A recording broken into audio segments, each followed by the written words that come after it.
नमस्कार मुलांनो, रिजॉईस एज्युकेशनल या आमच्या यूट्यूब चॅनलवरती आपलं खूप खूप स्वागत आहे.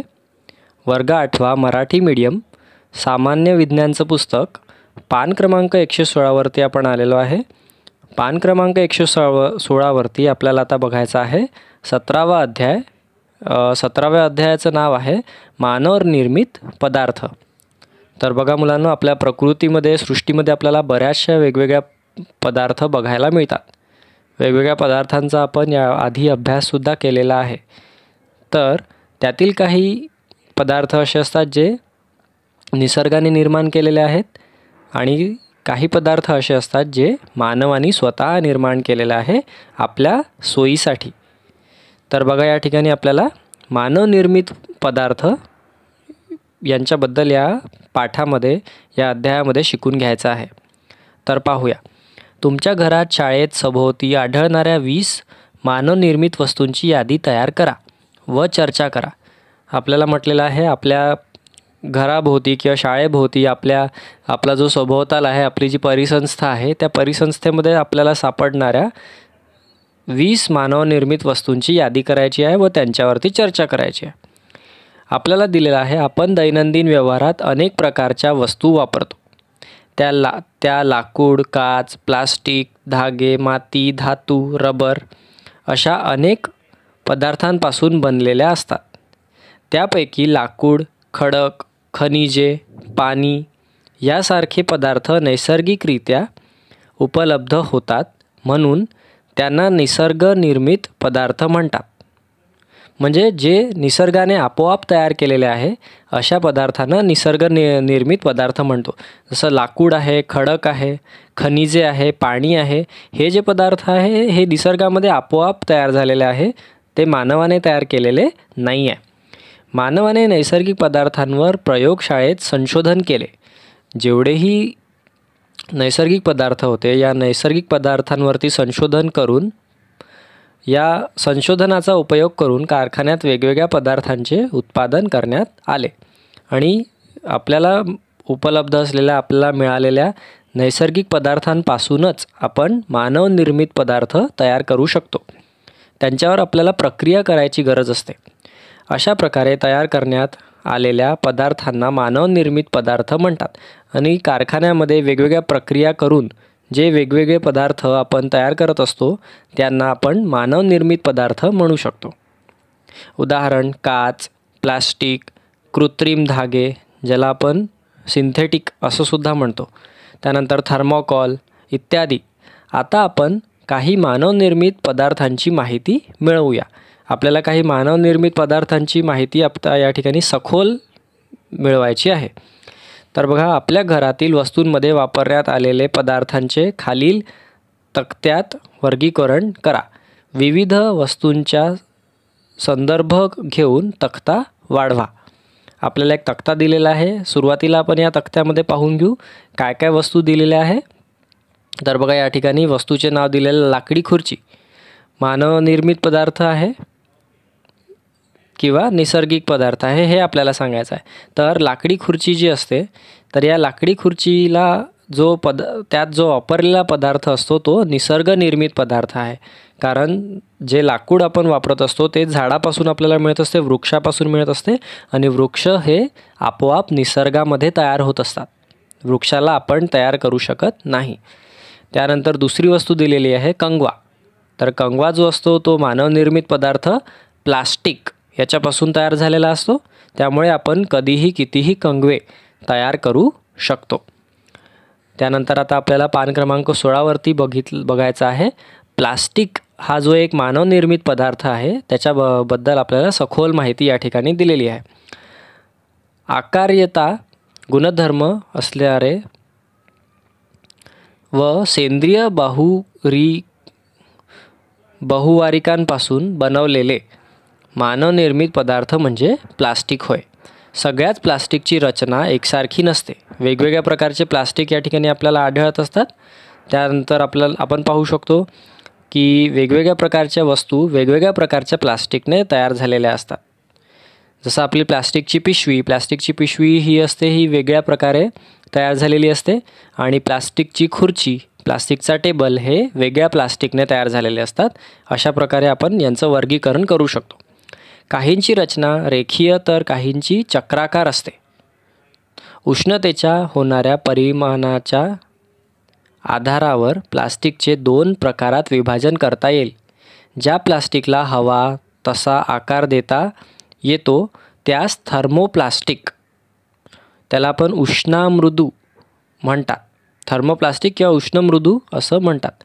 उदाहरण पॉलिथिन, PVC यांचा उपयोग खेळणी, कंगवे, प्लास्टिकचे ताट, द्रोण इत्यादी. दुसरे प्लास्टिक असे आहे की ज्यास एकदा साच्यात टाकून एक विशिष्ट आकार प्राप्त झाल्यानंतर पुन्हा उष्णता देऊन त्याचा आकार बदलता येत नाही. अशाही काही म्हणजे 2 प्रकारचे प्लास्टिक असतात.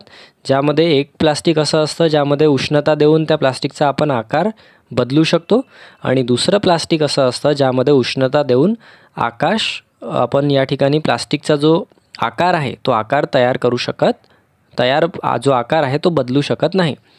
त्यास आपण थर्मोसेटिंग किंवा उष्णदृढ प्लास्टिक असं म्हणत असतो. ज्याचा आकार तयार होत नाही त्याला आपण उष्मादृढ प्लास्टिक असं म्हणतो.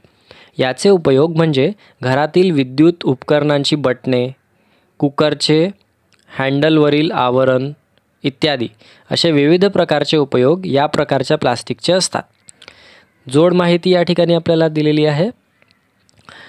प्लास्टिक निर्मिती प्रक्रियेसंदर्भात विविध व्हिडिओचा संग्रह करा. आपल्याला या ठिकाणी प्लास्टिक कशा प्रकारे तयार करण्यात येतं याचा व्हिडिओचा संग्रह करा असं म्हटलेलं आहे. त्यांच्या आधारे शिक्षकांच्या मदतीने एक सादरीकरण तयार करून ईमेल तसेच इतर ॲप्लिकेशन सॉफ्टवेअरच्या मदतीने इतरांना पाठवा. आणि अशा प्रकारचे जे व्हिडिओ आहेत त्यांचं संकलन तुमच्याजवळ संग्रह तयार झाला की ईमेलच्या माध्यमाने कोणालाही ते तुम्ही पाठवू शकता असं आपल्याला दिलेलं आहे. त्यानंतर आपल्याला दिलेलं आहे 2 वेगवेगळ्या पदार्थांचे जे प्लास्टिक असतात त्याने काय काय तयार होतं हे आपल्याला दाखवलेलं आहे. थर्मोप्लास्टिकपासून या सर्व वस्तू तयार होतात आणि थर्मोसेटिंग प्लास्टिकपासून या सर्व वस्तू तयार होत असतात. बघा या ठिकाणी आपल्या घरातले जे उपकरण आहे, आपल्या घरातले विद्युतीचे उपकरण बरेचदा थर्मोसेटिंग प्लास्टिक याचे बनलेले असते. पान क्रमांक 117 वरती आपण आलेलो आहे मुलांनो. मानवनिर्मित पदार्थ हा 17वा अध्याय आपण बघत होतो. या 17व्या अध्यायाच्या पान क्रमांक 117 वरती आपल्याला बघायचं आहे प्लास्टिकचे गुणधर्म. प्लास्टिक गंजत नाही हा त्याचा गुणधर्म आहे. प्लास्टिकचे विघटन होत नाही. त्याच्यावर हवेतील आर्द्रता, उष्णता, पाऊस यांचा परिणाम सहजासहजी होत नाही. त्यापासून कोणत्याही रंगाच्या वस्तू बनविता येतात. प्लास्टिकपासून आपण कोणत्याही रंगाची वस्तू तयार करू शकतो.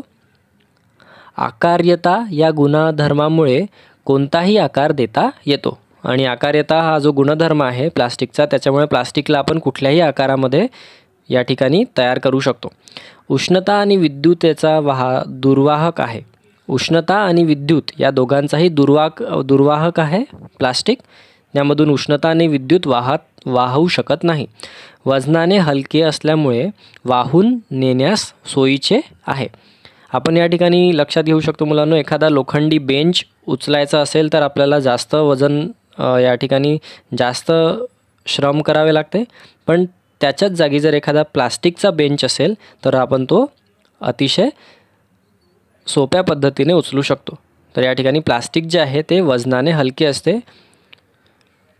हे आपल्याला लक्षात घ्यायचं आहे. त्यानंतर आपल्याला दिलेलं आहे प्लास्टिकचे प्रकार आणि उपयोग. प्लास्टिकचे विविध प्रकार या ठिकाणी एका तक्त्यामध्ये दिलेले आहे आणि त्या तक्त्यांचा आणि या प्लास्टिकचा उपयोग जो आहे तो कशा प्रकारे होतो ते आपल्याला सांगितलेलं आहे. तर बघूया. बघा थर्मोप्लास्टिक म्हणजे कोणतं प्लास्टिक होतं? हे ते प्लास्टिक आहे ज्या प्लास्टिकला उष्णता दिल्यानंतर त्याचा आकार बदलता येतो. तर या ठिकाणी बघा पॉलिविनाइल क्लोराईड PVC ज्याला आपण PVC प्लास्टिक म्हणत असतो. बाटल्या, रेनकोट, पाईप, हँडबॅग, बूट, विद्युतवाहक, तारांची आवरणे. विद्युतवाहक जे तार असतात त्या तारांवरती या PVC प्लास्टिक जे आहे त्याचं आवरण असतं जेणेकरून आपल्याला विद्युतीचा झटका लागू नये म्हणून. हे आपल्याला माहिती आहे. फर्निचर, दोरखंड, खेळणी इत्यादी. तर हे जे सर्व पदार्थ आहेत या सर्व वस्तू ज्या आहेत त्या पॉलिव्हिनाइल क्लोराईड या प्लास्टिकने तयार झालेल्या आहे. त्यानंतर पॉलिस्टायरीन हे जे प्लास्टिक आहे त्यामुळे प्लास्टिकपासून रेफ्रिजरेटरसारख्या विद्युत उपकरणांचे उष्मारोधक भाग, यंत्राचे गिअर, त्यानंतर खेळणी वस्तूंची संरक्षक आवरणे, उदाहरण CD, DVDचे कवर इत्यादी, ह्या सर्व वस्तू ज्या आहेत त्या पॉलिस्टायरीन या प्लास्टिकने तयार होतात. त्यानंतर तिसरं प्रकार आहे पॉलिइथिलीन. तर या ठिकाणी दुधाच्या पिशव्या, ज्याला आपण पॉलिथिन असं म्हणत असतो, त्याला वास्तविकता पॉलिइथिलीन असं पूर्ण नाव आहे. दुधाच्या पिशव्या, पॅकिंगच्या पिशव्या, मऊ गार्डन पाईप इत्यादी हे जे पदार्थ असतात, ह्या वस्तू असतात त्या पॉलिइथिलीनपासून तयार होत असतात. त्यानंतर पॉलीप्रोपिलीन. चौथा प्रकार आहे पॉलीप्रोपिलीन, ज्याच्यामुळे लाऊडस्पीकर व वाहनांचे भाग, दोरखंड, चटया, प्रयोगशाळेतील उपकरणे इत्यादी या सर्व प्रकारचे पदार्थ जे आहे, या वस्तू आहेत त्या तयार होत असतात पॉलीप्रोपिलीन या प्लास्टिकपासून. त्यानंतर दुसरा तक्ता आपल्याला बघायचा आहे. दुसऱ्या तक्त्यामध्ये आपल्याला दिलेले आहे थर्मोसेटिंग प्लास्टिकचे प्रकार. तर थर्मोसेटिंग प्लास्टिकमध्ये आपल्याला बघायचं आहे बॅकेलाईटमध्ये आपल्याला रेडिओ, TV, टेलिफोन यांचे कॅबिनेट तयार होत असतात या प्लास्टिकमुळे. इलेक्ट्रिक स्विच, खेळणी, गृहोपयोगी वस्तू, कुकरचे हँडलवरील आवरण इत्यादी ह्या सर्व वस्तू ज्या आहेत त्या बॅकेलाईट या प्रकारच्या थर्मोसेटिंग प्लास्टिकने बनत असते. त्यानंतर मेलेमाइन बघा याच्यापासून काय तयार होतं, कपबशा, प्लेट, ट्रे यांच्यासारख्या गृहोपयोगी वस्तू, विमानाच्या इंजिनचे काही भाग, विद्युतरोधक व ध्वनिरोधक आवरणे इत्यादी ह्या सर्व वस्तू मेलेमाइन या प्रकारच्या थर्मोसेटिंग प्लास्टिकपासून तयार होतं. पॉलियुरेथेन तिसरा जो प्रकार आहे तो आहे पॉलियुरेथेन. यापासून सर्फबोर्ड, छोट्या बोटी, त्यानंतर फर्निचर, वाहनांच्या सीट्स इत्यादी ह्या सर्व ज्या वस्तू आहेत त्या पॉलियुरेथीन या प्लास्टिकने तयार होत असतात. थर्मोसेटिंग प्लास्टिक आहे हे. त्यानंतर पॉलिइस्टर हे जे प्लास्टिक आहे प्रकार आहे त्याच्यापासून तंतुकाच बनविण्यासाठी त्याचा वापर होत असतो. लेझर प्रिंटर्सचे टोनर जे असतात ते या पॉलिइस्टर प्लास्टिकचे बनलेले असते. त्यानंतर कापड उद्योग इत्यादी. कापड उद्योगामध्ये सुद्धा या प्लास्टिकचा वापर, पॉलिइस्टर हे जे प्लास्टिक आहे त्याचा वापर जो आहे तो केला जातो. पान क्रमांक 117 वरती आपल्याला बघायचं आहे प्लास्टिक आणि पर्यावरण. तर बघा या ठिकाणी मला म्हटलेलं आहे तुमच्या घरात दररोज पॉलिथिलीनच्या कॅरी बॅग किती येतात, त्यानंतर त्यांचे काय होते. आपण त्या ज्या पॉलिथिनच्या ज्या वेगवेगळ्या कॅरी बॅग असतात त्यांना आपण फेकून देत असतो, त्यांचा वापर आपण पुन्हा करत नाही. वापर करून फेकून दिलेल्या कॅरी बॅग, पाण्याच्या बाटल्या, दुधाच्या रिकाम्या पिशव्या यांचे पुढे पुनर्चक्रीकरण, ज्याला आपण रिसायकल कसे होत असते हा प्रश्न आपल्याला आपण काय करत असतो ते पुनर्चक्रीकरण करायसाठी देत असतो आणि कधीकधी यांचं रिसायकल होत असतं तर कधीकधी यांचं रिसायकल होत नाही. काही पदार्थांचे नैसर्गिकरित्या विघटन होते, त्यांना विघटनशील पदार्थ म्हणतात. तर काही पदार्थांचे नैसर्गिकरित्या विघटन होत नाही. नैसर्गिक विघटन कारण यामध्ये जे सूक्ष्मजीव असतात, सूक्ष्मजीव यांचं विघटन करू शकत नाही त्यांना आपण अविघटनशील पदार्थ असे म्हणतो. पुढील तक्त्यावरून आपणास असे दिसून येईल की प्लास्टिक अविघटनशील आहे आणि त्यामुळे ते पर्यावरणाच्या दृष्टीने प्रदूषक आहे. यावर काय उपाय करता येईल. आपल्याला माहिती आहे प्लास्टिक जो आहे तो पर्यावरणाच्या दृष्टीने अतिशय वाईट आहे. भरपूर प्रदूषण होत असतं कारण या प्लास्टिकचं विघटन होत नाही हजारो वर्षापर्यंत. तुम्हाला एक साधं उदाहरण देतो.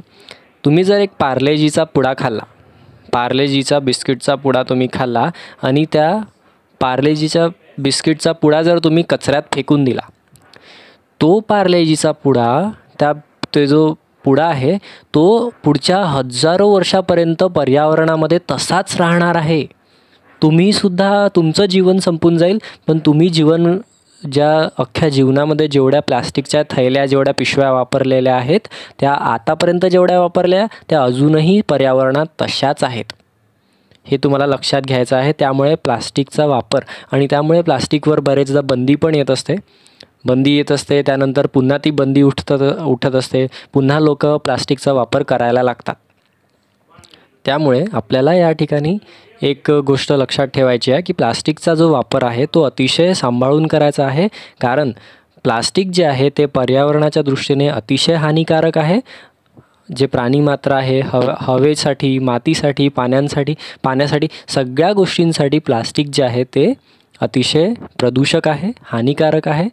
त्यामुळे प्लास्टिकचा वापर अतिशय सांभाळून करायला हवा. त्यानंतर आपल्याला दिलेलं आहे, माहीत आहे का तुम्हाला, तक्ता या ठिकाणी चौकटी दिली आहे. चौकटीमध्ये काय माहिती दिली आहे ती बघूया. प्लास्टिकचा उपयोग आरोग्य सेवा क्षेत्रात केला जातो. जसे सिरिंज असते, जे सलाईनची जी बॉटल असते, सलाईनच्या बॉटलच्या नळ्या असतात त्या, किंवा त्या सलाईनची जी सुई असते, त्या सर्व वस्तू जे आहे त्या प्लास्टिकने बनलेल्या असतात. मायक्रोवेव्ह ओव्हनमध्ये अन्न शिजवण्यासाठी वापरली जाणारी भांडी ही प्लास्टिकपासून बनवलेली असते. बरेचदा आपण मायक्रोवेव्हचं जे अव्हन असतं त्या मायक्रोवेव्ह अव्हनमध्ये जे प्लास्टिकचे भांडे वापरले जातात आणि अन्न गरम केलं जातं. वाहनांचे ओरखड्यांपासून संरक्षण करण्यासाठी गाडीवर टेफ्लॉन कोटिंग करण्यात येतं. आणि हे जे टेफ्लॉन कोटिंग आहे, टेफ्लॉन जे आहे हा एक प्लास्टिकचाच प्रकार आहे.